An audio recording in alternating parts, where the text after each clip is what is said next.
fazer a nossa prece, estamos na nossa hora, vamos para a nossa aula 49 e vamos aqui agradecer a Deus, a espiritualidade, pela paciência e tolerância que tem conosco.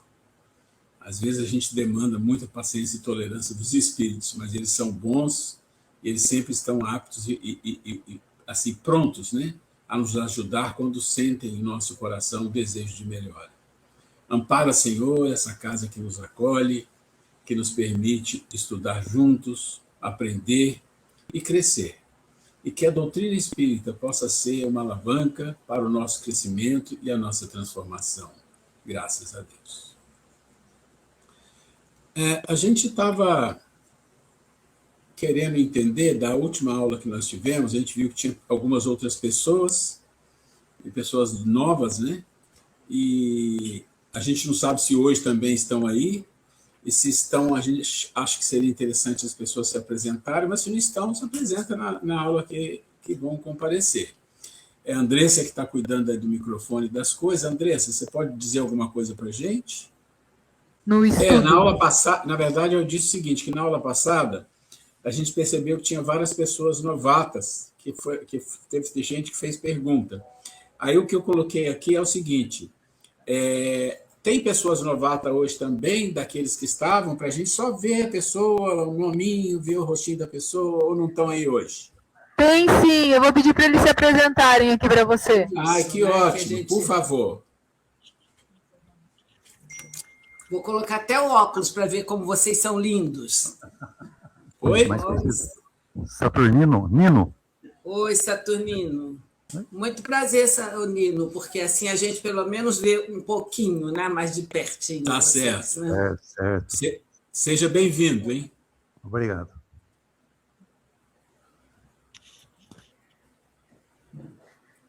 Boa noite. Boa noite. André, primeira aula também. André? Isso. Oi, André. Tudo bem, André? Seja bem-vindo, André. Obrigado. Um dia ainda nós iremos nos conhecer pessoalmente. Está chegando esse dia. Sim. É só, o resto é as mesmas pessoas. Tá bom, tá ótimo. Isso aí já foi ótimo para nós. Então, vamos lá.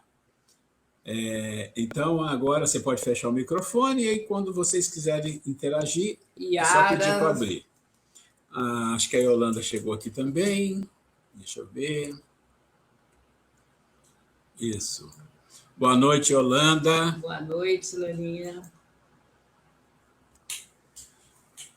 Ok, então já fizemos a nossa prece, já demos início, já apresentaram aí as pessoas novatas aí do Sul.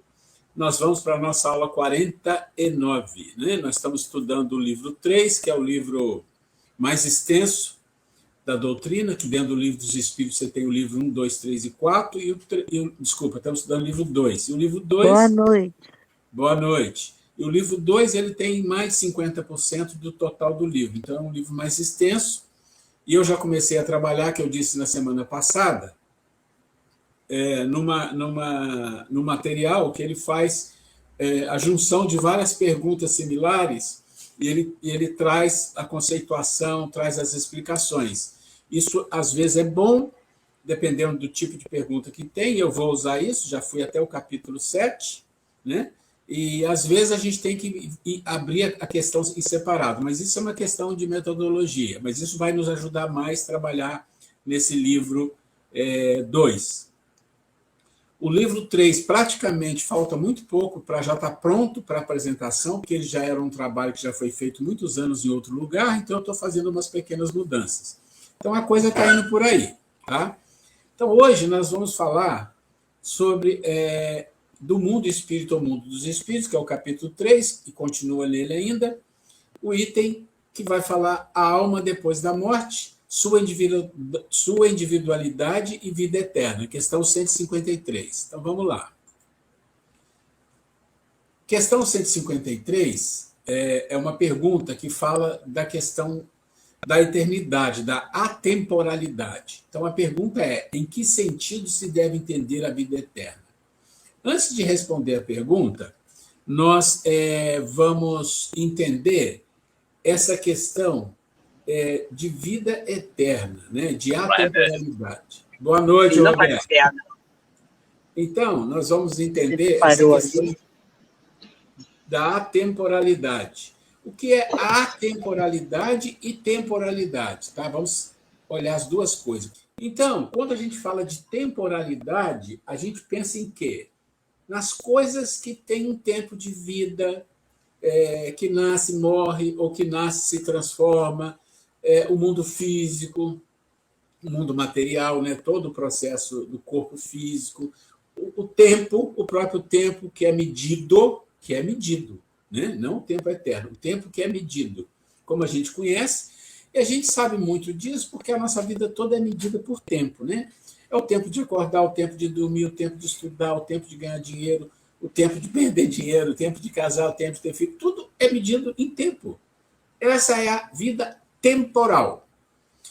A atemporalidade é a vida que não é exatamente medida pelo tempo. É uma visão mais cosmológica, uma visão de eternidade. E essa visão é uma visão que se alcança depois de muita evolução, A gente tem o conceito. O conceito é eternidade. Então, na nossa cabeça, a gente pensa em algo que é eterno, né?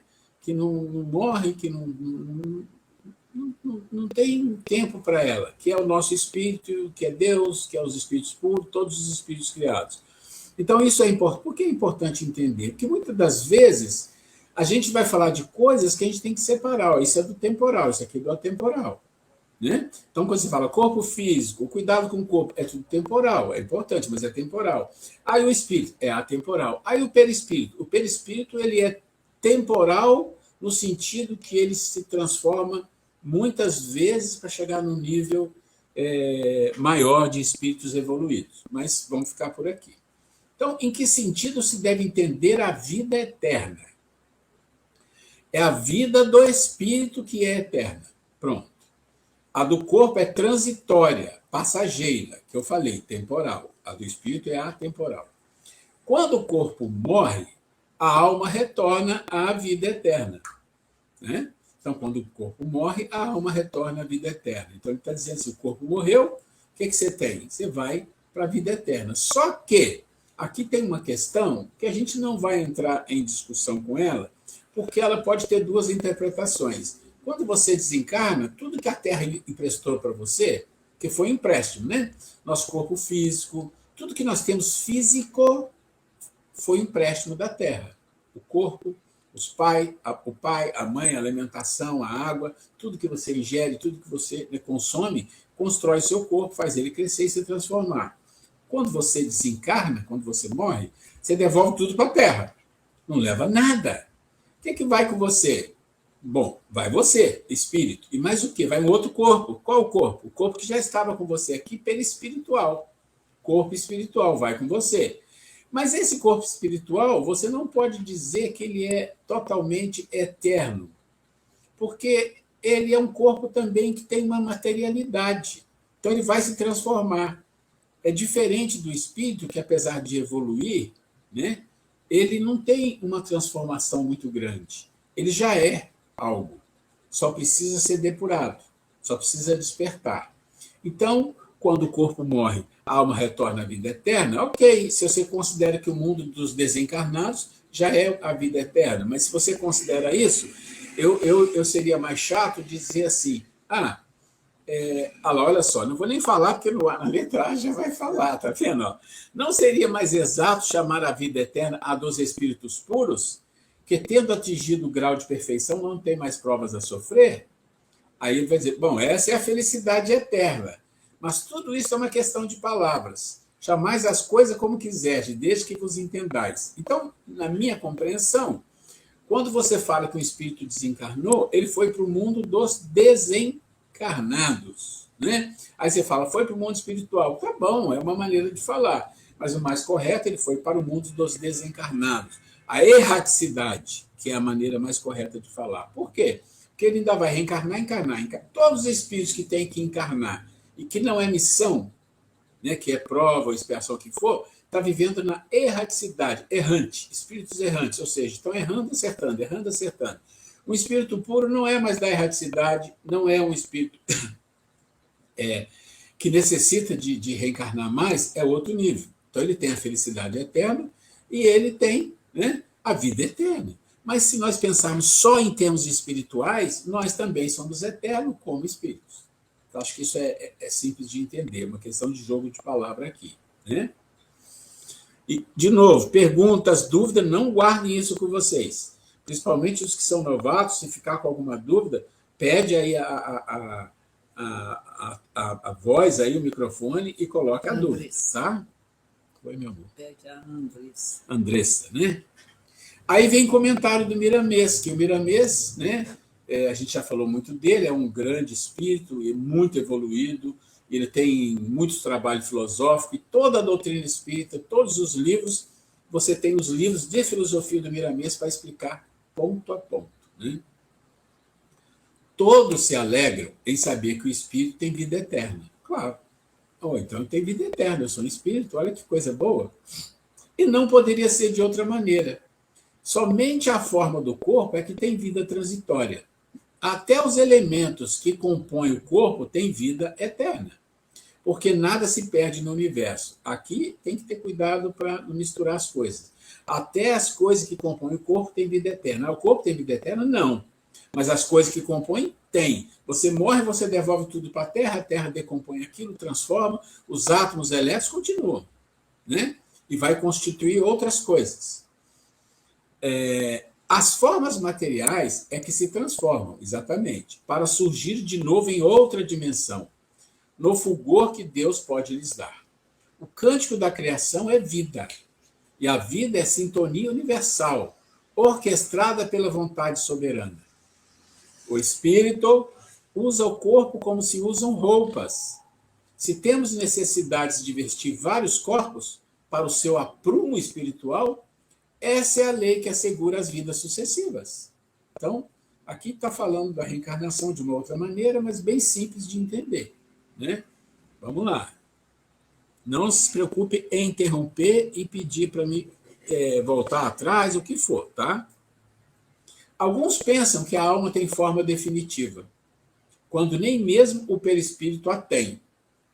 Mas aí a gente fala, mas o perispírito tem? Mas a gente sabe que se o perispírito não tem forma definitiva, as pessoas desencarnam e elas acham que estão vivas porque elas se veem da mesma forma que é o corpo físico. Ok, é um formato de uma mente ainda não preparada para fazer modificações. Porque um espírito que tem uma certa evolução, ele consegue aparecer de várias formas. E às vezes nem é evolução, é treinamento, porque tem espíritos que são inferiores, mas têm um treinamento de magnetismo muito forte, conseguem manipular a atenção das pessoas para que vejam o seu corpo de uma forma diferente, que é o perispírito. Então vamos lá. Quando nem mesmo o perispírito a tem, mas este toma a forma que a vontade determinar, desde que essa vontade saiba o que fazer das suas forças espirituais. Podemos comparar o espírito com a água ou o ar. Toma a forma que encontra no recipiente que lhe prende a poção.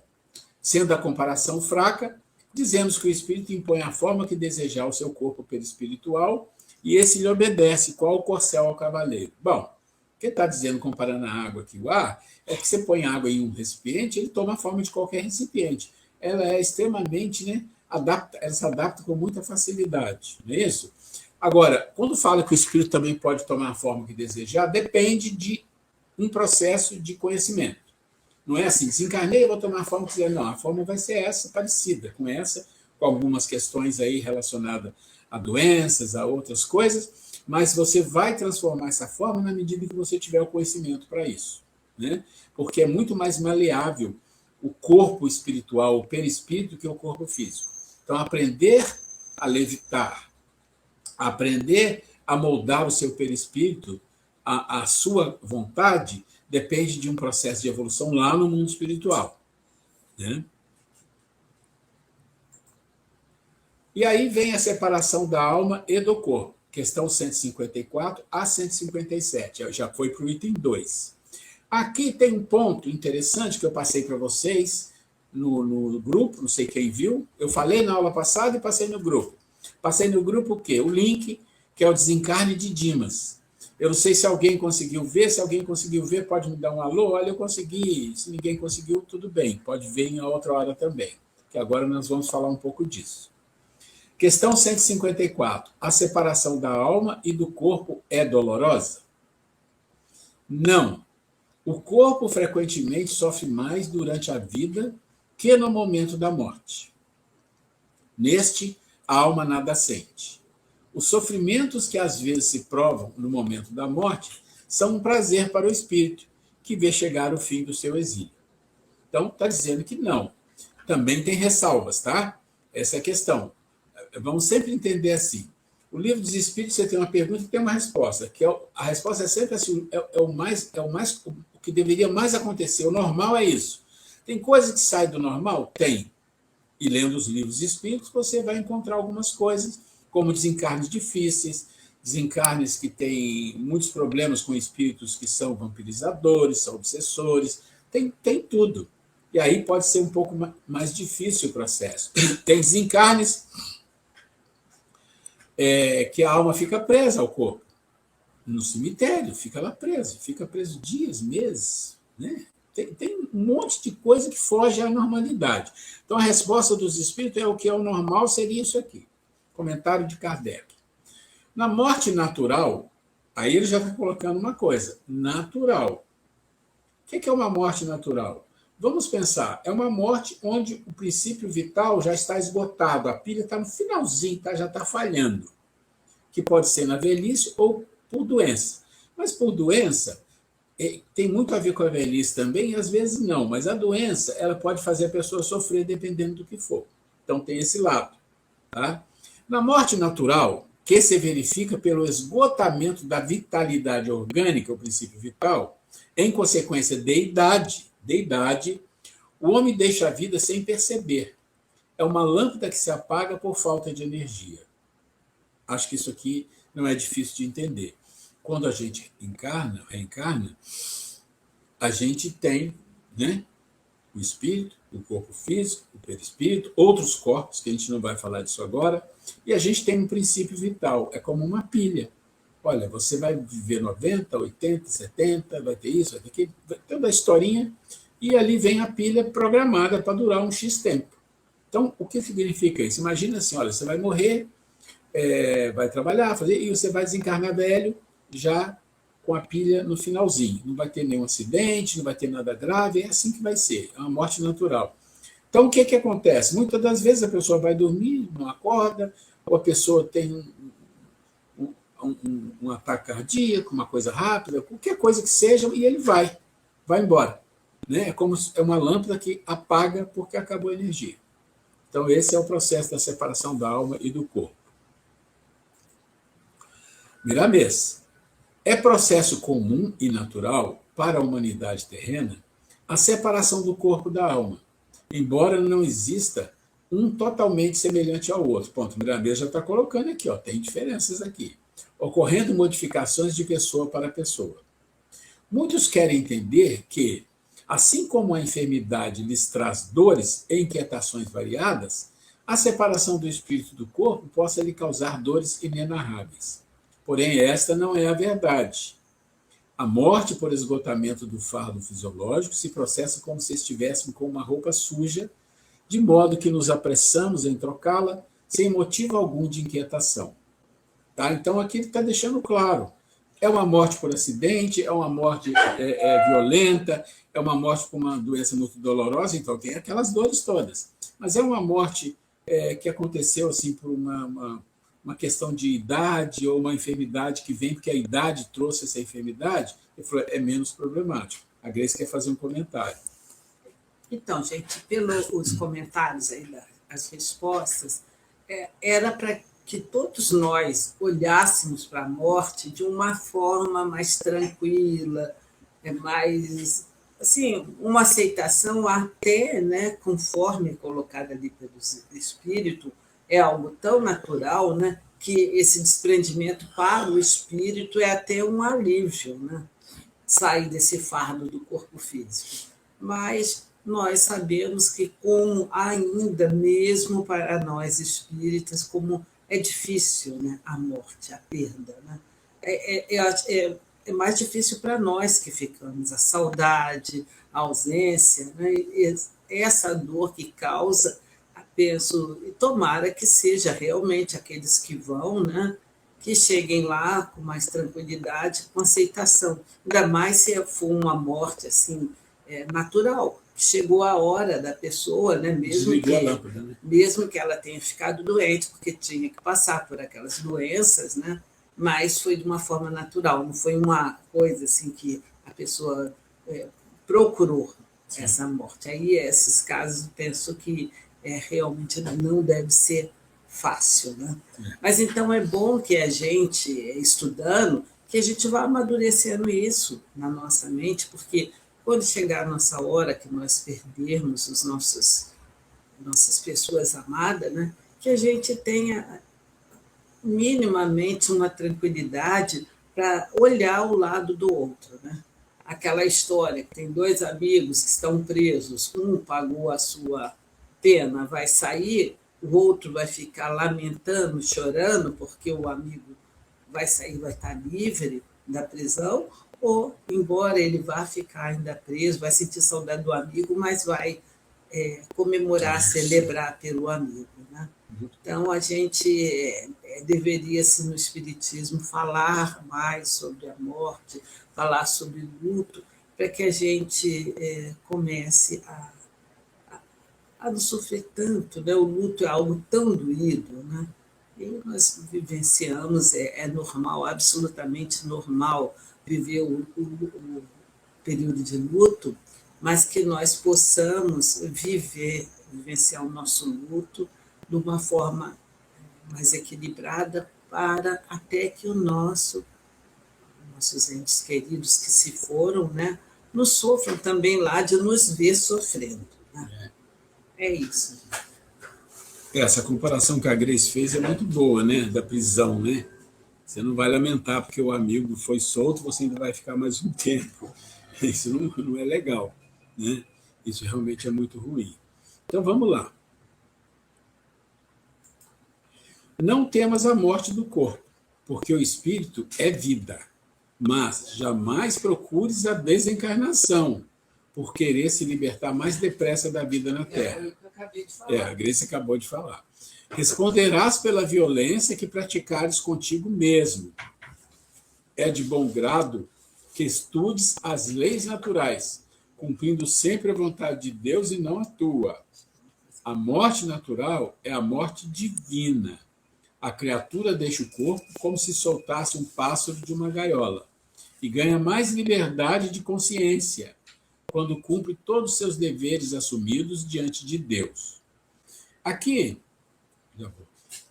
o Miramês está fazendo uma colocação em cima de algo, vamos falar assim, daquilo que é o normal, de novo, o normal de acontecer. Mas existe também dentro do Espiritismo, nós vamos falar disso, não agora, lá na frente, que é uma coisa que se chama a perturbação da morte. A perturbação da morte ocorre em 2 níveis. Quando ele está desencarnando, se for um desencarne difícil, por várias razões, tem uma perturbação, mas a perturbação ocorre do outro lado, quando depois que desencarna, para a grande maioria dos espíritos, com raríssimas exceções para os grandes missionários, os espíritos com um nível de evolução maior, ainda tem alguns casos que ainda até passa por isso. O que é a perturbação? Nós vamos ver, mas só rapidamente, a perturbação é o diferente, o choque. Por mais que você estude, você vai se deparar com coisas que o estudo não te mostrou. Então, existe uma perturbação. Mas isso é comum do processo, faz parte do processo. Não faz parte, sofreu ou não, isso faz parte do processo. Estou falando isso só para a gente encaixar nesse assunto aqui e a gente não perder o feeling do negócio. Vamos lá, meu amor. Então, outra coisa também, ainda sobre essa questão de desencarnar, os espíritos têm nos falado, nos orientado, que são raros os de nós aqui encarnados que desencarnam e são chamados de completistas. Quer dizer, que todas as vezes na nossa programação de encarnação, quando a gente vai reencarnar, existe uma programação e, por exemplo, assim, a Grace vai viver X anos, o Luciano é X anos, já está lá na fichinha, a Yara, a Andressa, o Nino, cada um vai ter uns X anos para viver. Então, mas são raros os que conseguem completar aquela quantidade de tempo exato. Por quê?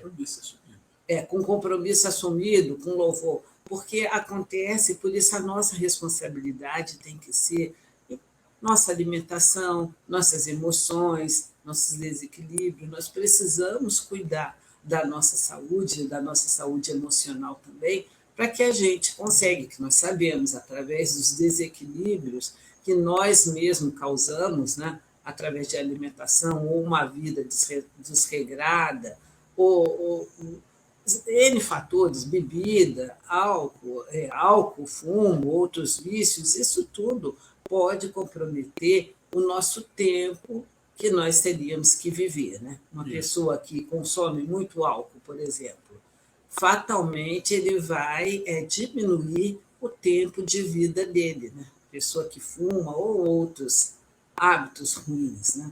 Então, gente, tudo isso nós devemos fazer. Então, o fato de nós nos alimentarmos bem, de termos bons pensamentos, as nossas emoções também detonam. Tem até uma página muito bonita do André Luiz que ele fala, se nós soubéssemos o mal que nós fazemos às nossas células do corpo quando nós temos raiva, pensamentos ruins, depressões, que a gente mata muitas das nossas células. Então, tudo isso, a gente com essa consciência, a gente vai procurando se melhorar, procurando a gente se ajudar, né, a controlar nossas emoções desequilibradas, né, para que a gente possa chegar lá, quando chegar a nossa vez, que a gente vá, se não for 100% completista, cumprir tudo dever de casa 100%, mas que seja bem próximo disso, né, gente? É nossa responsabilidade. Interessante, a Gris colocou aí dois aspectos. Eu acho que depois vai ser falado sobre essa questão do completista. Né? Então, mas é importante a gente entender essa questão do desencarne. O completista é uma coisa rara no mundo espiritual, não é comum. Em geral, a gente não cumpre muitas das coisas que nós prometemos, a gente não consegue. Então, em geral, o completista não tem. Quem chega lá como completista são espíritos maiores. Espíritos realmente, tipo um Chico e outros mais aí, que chegam, um Eurípides. E olha que na nossa programação de vida não tem um milímetro, nem um nadinha de nada superior do que aquilo que a gente consegue, que a gente tem capacidade de cumprir. Né? Então, a falha é nossa, né? Que não houve uma programação feita assim, tipo, para testar para ver se a gente vai conseguir. Não, tudo que é programado é que nós temos condição de cumprir. A gente que chega aqui, pelos nossos desequilíbrios, a gente, negligência, ou seja lá o que for, que a gente não consegue cumprir. Então, a questão do completista, você pensa mais no aspecto daquilo que ele era responsável por fazer, por ser testado, por ser provado, por ter resgatado, todos esses aspectos que a gente estuda muito. Então, ele tinha uma lista de coisas a cumprir. Completista cumpriu tudo, ou até foi além, que é mais raro ainda, mas cumpriu tudo, é um completista. Isso é raríssimo. A grande maioria não consegue. E a espiritualidade, ele trabalha para que a pessoa tenha uma lista razoável para ele evoluir um pouco. Mas como a maioria não consegue, e a espiritualidade percebe isso acontecendo, existe dentro da própria lei divina algo assim, olha, nós não colocamos o peso mais forte do que o espírito pode suportar. Não põe. Então, é como se dissesse assim, olha, as pessoas em geral vão ter o seu sofrimento, as suas dores, mas vai ser tudo moderado. Moderado por quê? Porque as pessoas não aguentam. Os espíritos são fracos ainda, os espíritos não têm persistência, não têm perseverança, não têm tolerância, não têm humildade, são vaidosos, são preguiçosos, são egoístas, são orgulhosos. Isso são tudo nossas características, mais ou menos. Então, para esse nível de espírito, se você apertar demais, já viu aquela história, se apertar o parafuso demais, a rosca espana? A mente da pessoa vai espanar, não vai aguentar. Então, vem doses menores. Quando você vê um espírito, e aí nós não estamos falando de coisas assim, de doenças grandes, estamos falando assim, de espíritos que passam situações muito difíceis, normalmente são espíritos de um certo nível evolutivo ou um espírito que está largado na vida, coitado, uma situação muito difícil. Mas é dosado, inclusive eu li ontem isso no livro Pão Nosso, achei muito interessante, ele colocando assim, que dá doses pequenas para espíritos que suportam doses pequenas, depois você vai aumentando. Então, nós que somos espíritos de expiação e provas, que não somos missionários, que não somos grandes espíritos, que não somos de luz, que não somos puros nem nada disso, e se alguém achar que é, por favor, saia da ilusão, nós podemos ter certeza, os nossos sofrimentos, as nossas dores, a maioria nós que causamos, e os que acontecem são doses homeopáticas que são dadas para a gente mudar um pouco na vida. Vamos mais um pouco? Deixa eu ver se tem mais alguém aqui para pôr para cima. Só um minutinho. Eu quero fazer uma pergunta. Alguém falou aí? Eu, Opa, pode falar. ela, eu não sei bem se eu estou dentro do contexto, mas é algo que eu reflito muito, né? Tem não sei quantos anos de espírito, mas assim, nesta encarnação eu reflito muito, talvez pela minha profissão e tal. É o seguinte, por que de modo geral, as religiões, elas cobram, assim, no sentido de cobrar muito os erros que as pessoas, que os seres humanos, né, que as pessoas cometem.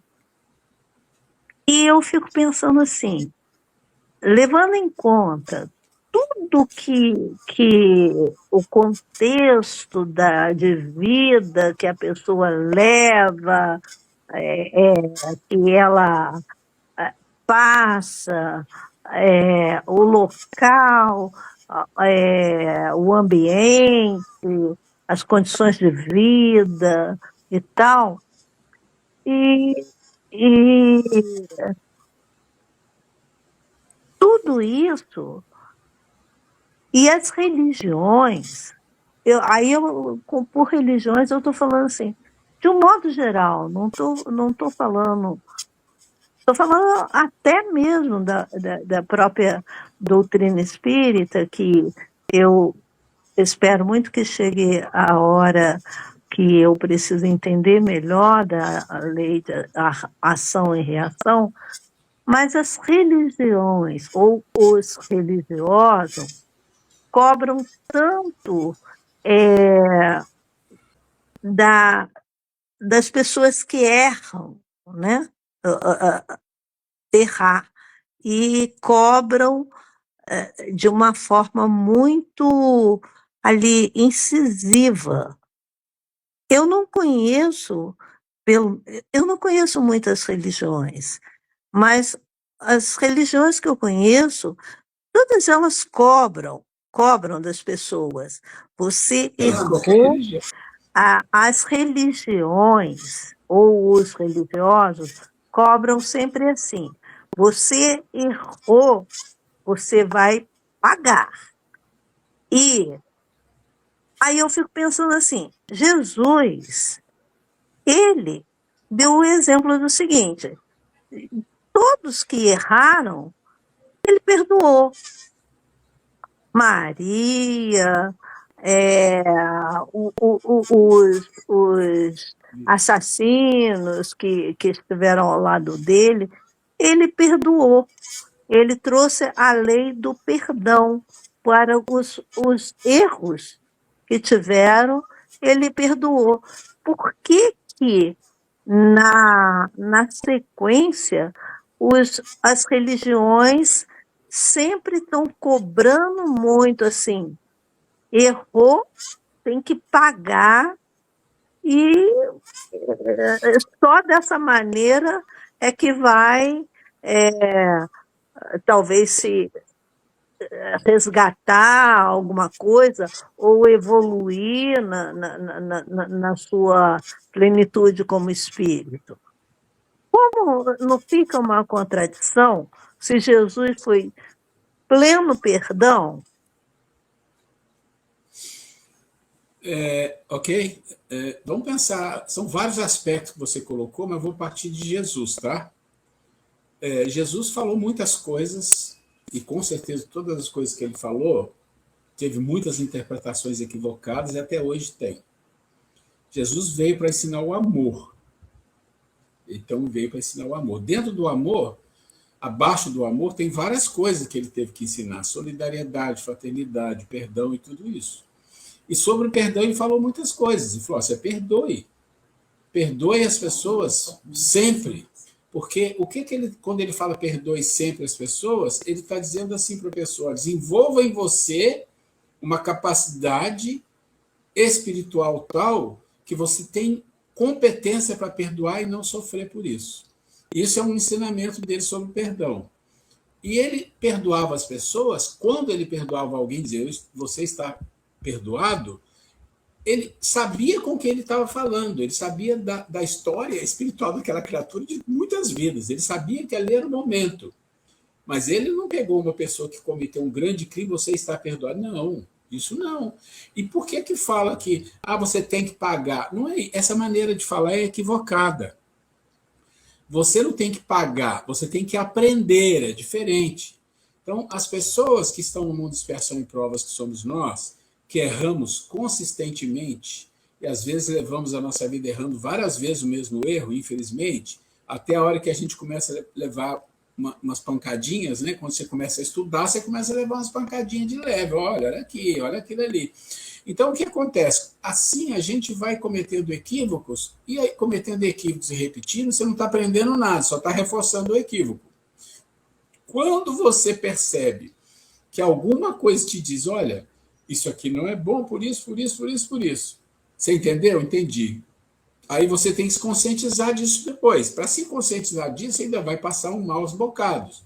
Quando você se conscientizar, você vai passar por dificuldades. Não é para você pagar, é para você aprender que aquilo ali te faz mal.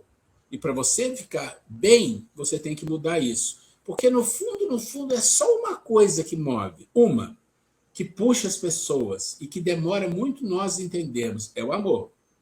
O que Jesus quer é a felicidade das pessoas. Que Deus quer a felicidade das pessoas. Que eles querem é que as pessoas vivam o amor. Só que para isso acontecer para espíritos como nós, é muito demorado, porque a gente não entende, a gente não aceita, a gente está renitente nos nossos sofrimentos e nas nossas dificuldades. Então, a gente ficando renitente, a gente começa a criar escapes. Eu não estou dizendo que as religiões são perfeitas e que a religião fala a verdade. Não. Eu digo para você que eu sou espírita porque tem coisas no espiritismo que me faz muito bem, principalmente o Evangelho de Jesus. Mas tem questões dentro do espiritismo que eu olho e falo: deve ter uma outra coisa diferente aqui. E aí você vai. Hoje você vê, eu estou dando aula de doutrina porque eu conheço o espiritismo há muitos anos, quase 50 anos. Então, é um conhecimento razoável, e eu gosto de estudar. Mas, assim, as pessoas, às vezes, falam coisas em nome da religião, mas quem está falando são as pessoas. Então, quando você quer saber exatamente o que uma religião fala de um assunto, vai na doutrina da religião, vai na filosofia, como nós estamos fazendo aqui, vai na filosofia da religião, vê o que ele comenta. Aí a gente vai entender exatamente o que quer dizer isso. Então fala: você errou, você tem que pagar. É uma maneira bruta, não afetiva de falar. Você vai dizer: olha, se você errou, você tem que aprender que não pode errar mais. Essa é a história. Não é tem que pagar, essa é a história. Porque as pessoas acostumaram a ação e reação. Ação e reação. Errou, paga. Não, errou, aprenda. né? Quem estava aqui na semana passada, eu falei uma frase do Khalil Gibran que tem tudo a ver com isso aqui, que ele diz assim, ó, a dor é o sofrimento, né? Quando a gente fala, está pagando, está sofrendo, está com dor. Ele fala assim, a dor é a concha que se quebra para a sua compreensão. Então, imagina, dentro da concha tem alguma coisa, e lá dentro está a compreensão de uma coisa muito importante, mas está guardada.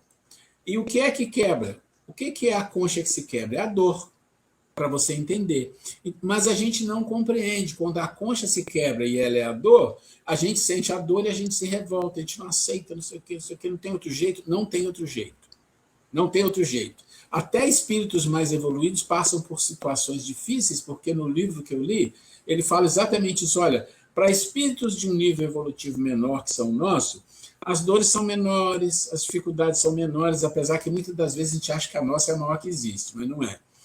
Mas quando o espírito evolui um pouco mais, a dor aumenta. Aí você fala, não é possível. Ele fala, não, mas é porque o espírito vai se purificando. E quanto mais ele evolui, quanto mais ele cresce, mais ele está preparado e tem potencial para aprender mais, porque as dores, as dificuldades é que vão fazer ele aprender. Então você pega um aluno e põe na escola, se ele não passar pelo aprendizado, se ele não sofrer estudando e repetindo, igual a matemática, repete, se ele não fizer isso e sofrer na avaliação, ele não vai se formar. Então, é mais ou menos essa é a história que o Espiritismo tem que contar. O Espiritismo não tem que contar nenhuma história de você errou, tem que pagar. Essa não é uma maneira boa de falar, porque dá uma conotação diferente. Mas a Grace quer fazer um comentário. Ainda comentando sobre a questão que Jesus, sobre o perdão de Jesus, sim, ele perdoava sempre, mas ele também sempre falava, vai e não peques mais. Ele sempre dava essa orientação, tinha essa fala. Né? Em relação à religião, realmente, o Espiritismo não fala, você errou, vai pagar dessa forma tão dura como errou, mas que as leis de ação e reação existem até na física, existe. Né? Toda ação que você faz gera uma reação. Então, quando nós erramos, não é que Deus vai te punir.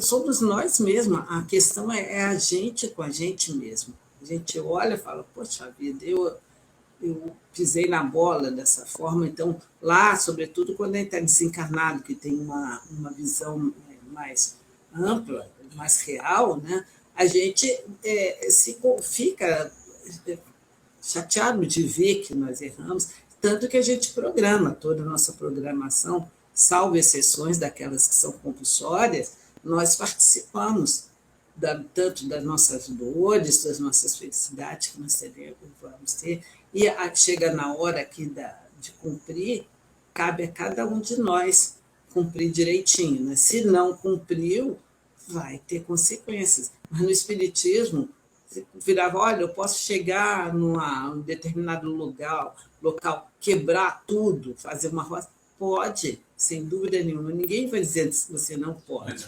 Você deve fazer isso? Não. Mas você pode? Pode. Vai ter consequências? Sim. Então, as nossas dores, nossos problemas, nossos erros pretéritos, sobretudo, não é que Deus não perdoa, que a religião está cobrando. É que a questão é a gente com a gente mesmo. Nós temos provas na vida, certamente uma razão existe de tê-las. Né? Então, cabe a nós procurar resposta ou nessa vida, se não acharmos, que nós tenhamos certeza que nós não estamos sendo injustiçados. Né? E até vamos deixar abrir um pouquinho para o pessoal lá do Sul, a Luciana, quem quiser entrar mais na questão da sugestão ou fazer algum comentário. Gente, vocês têm alguma pergunta, quer fazer alguma questão? Fique à vontade aí, temos alguns minutinhos. Então, vamos um pouco mais aqui. Aí essa própria questão, só que aí ele puxa um pouco o livro Céu e Inferno, parte 2, capítulo 1, a passagem. A passagem né, ao desencarne.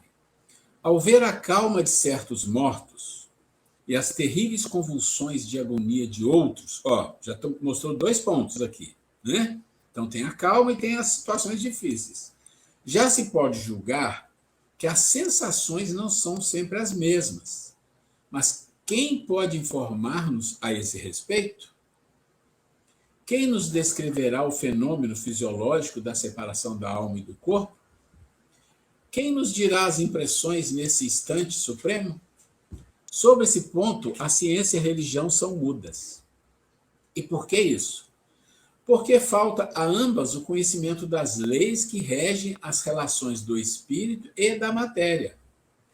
Uma se detém no limiar da vida espiritual, a outra no da vida material. O espiritismo é o traço de união entre as duas. Só ele pode dizer como se opera a transição, quer pelas noções mais positivas que ele dá da natureza da alma, quer pelo relato daqueles que deixaram a vida. O conhecimento do laço fluídico que une a alma e o corpo é a chave desse fenômeno, como de muitos outros. Então, olha que interessante, está falando várias coisinhas aqui, mais técnicas, porque o livro Céu e Inferno é muito interessante, ele entra muito nesse detalhe, né, da vida no mundo espiritual, do desencarne, o que os espíritos que estão lá falaram. Então, o Kardec, ele pegou muita coisa interessante nesse livro, por quê? Porque nesse livro ele fazia reuniões, muito do livro é em cima de reuniões com espíritos desencarnados, em reuniões mediúnicas, e ele via espírito que estava sofrendo. Aí ele perguntava, está sofrendo por quê? O que você fez? Aí depois espíritos que estavam felizes, por quê?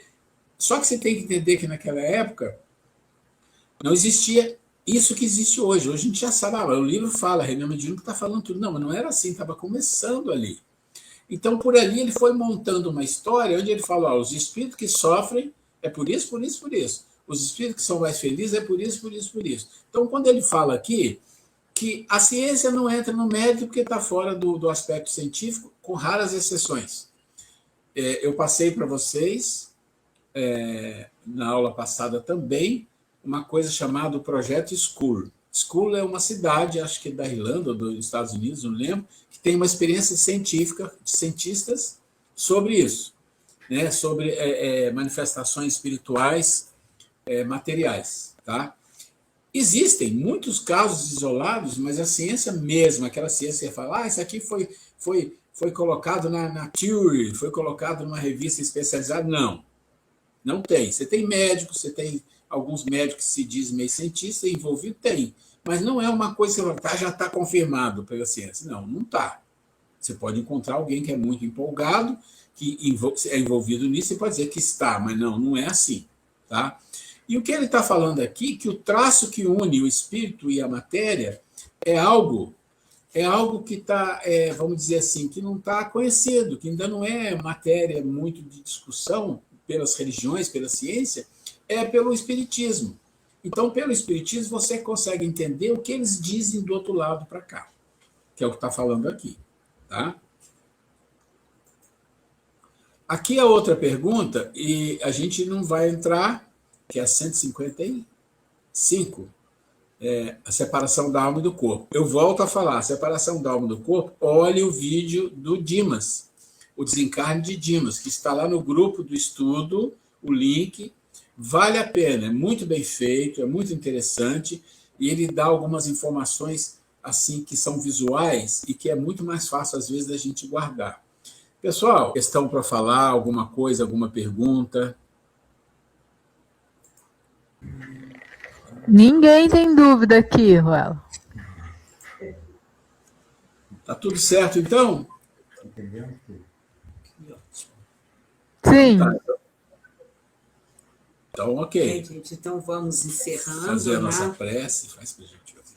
Vamos a Grace vai fazer a encerrando prece para nós. e agradecendo a Deus, vamos cerrar nossos olhos, agradecer mais uma vez a Deus, nosso Pai, por essa oportunidade, que tudo que aqui estamos estudando, que nos traga lucidez, que nos traga compreensão para nossas dores, das nossas almas, que nós possamos, Senhor, não só entender, mas colocar em prática todo o aprendizado e que assim nós possamos ser melhores a cada dia. Agradecemos aos espíritos responsáveis pela nossa aula, a Deus, nosso Pai, acima de tudo, a nossa Mãe Santíssima, Jesus, e que possamos ter um final de noite em paz, com tranquilidade, e que a semana que vem possamos estar aqui novamente, todos juntos. Que assim seja.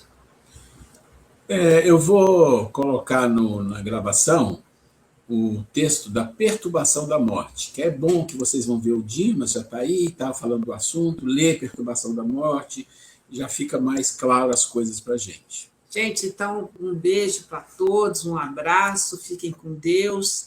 Até semana que vem. Beijo, gente, tchau. Fica com Deus. Todas Beijo. Até mais. Estamos terminando a gravação aqui. Tchau.